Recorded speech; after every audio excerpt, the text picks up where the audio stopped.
What if I told you there was a place where your children could play and learn at the same time? Where you could enjoy an ethnic cooking class, use computers to apply for a job, or pick up a Hollywood movie. A place where you could browse vintage newspapers, take a citizenship class, learn how to start a business, or check in with the greatest minds the world has ever known. And then, what if I told you that all of this was free? Would you believe such a place really existed? Well, it does. Welcome to the Lancaster Public Library. It's not just books, it's gatherings. People come to meet together. They have great rooms that you can, sit and talk and discuss things if you want to. That's really where he has been learning to share toys. The library touches people at every point of their life. Reading is very good for you, I think. I think it's better than the television. And I did post on my Facebook page recently, if you have not gone into the Lancaster Library to check out the books or everything else that they offer, then what are you waiting for? The library reaches far beyond its four walls in Lancaster City. Through 2 branch locations in Mountville and Leola, and through the Lancaster Public Library website, the library now reaches into every corner of the county and beyond. We do serve a lot of Amish, and the school teachers come in and take out lots of books for their classrooms. Our website is pretty user-friendly. You can reserve books online. We also have Overdrive, so if you have a Kindle or a Nook, you can borrow library books that way now. The central location on Duke Street is the vibrant center of the public library. The historic building houses gems and treasures awaiting your discovery. Sure, there are endless books, but did you know the library holds the largest collection of vintage Lancaster newspapers? The library is also home to a spellbinding collection of local Lancaster oral histories. It was in the days of Prohibition when the barber said to me, "They've put a beer line in the sewer. They're running it from the brewery on King Street to a spigot."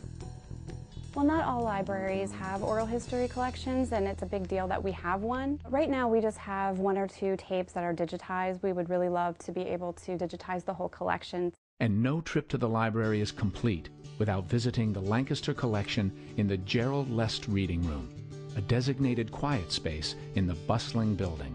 We have a lot of genealogy reference sections that are in there, the Amish, Mennonite history, maps and atlases from throughout Lancaster County. We do get a lot of people coming in and researching. So who is using the Lancaster Public Library?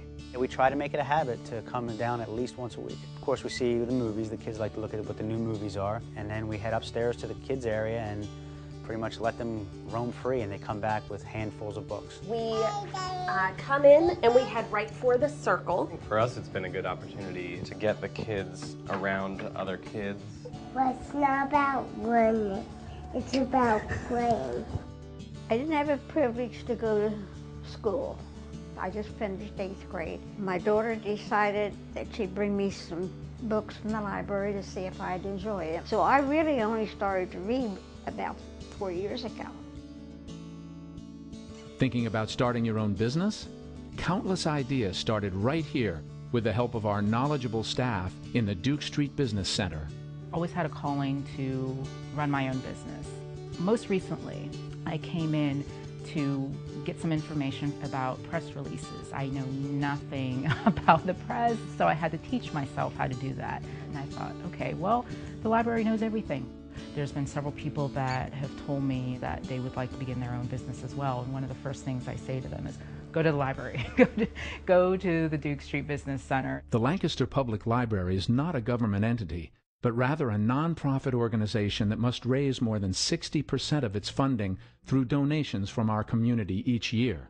The nearly 2,000 people a day that visit the library and its 2 branches also have access to English as a second language classes, passport services, a world-renowned autism center, and this past year alone, more than 4 million free internet minutes. To keep providing all of these services to our entire community in these uncertain economic times, we need more help than ever. I think that libraries help us merge the technology with the classic. I think we offer both extremes, and I don't think libraries are going away anytime soon. But even with technological advances that allow you to access library resources from afar, libraries still need a home. Our home on Duke Street is 60 years old and in great need of an overhaul. Keep your eyes open in coming months for our campaign to revitalize the Lancaster Public Library, renewing our pledge to offer the best available options to our community and making it the library of the future. There's no way we could house as many books as we've read, and so the library does it for us. If you're trying to do anything in life that may have an impact or to leave your footprint in the sand, as so many of us want to do, you need information. And you need a starting point. That the big thing is the learning to read and broadening your mind. The library offers information on any possible topic you can think of. So why would you bypass that? The library is a wonderful thing. I think it's needed.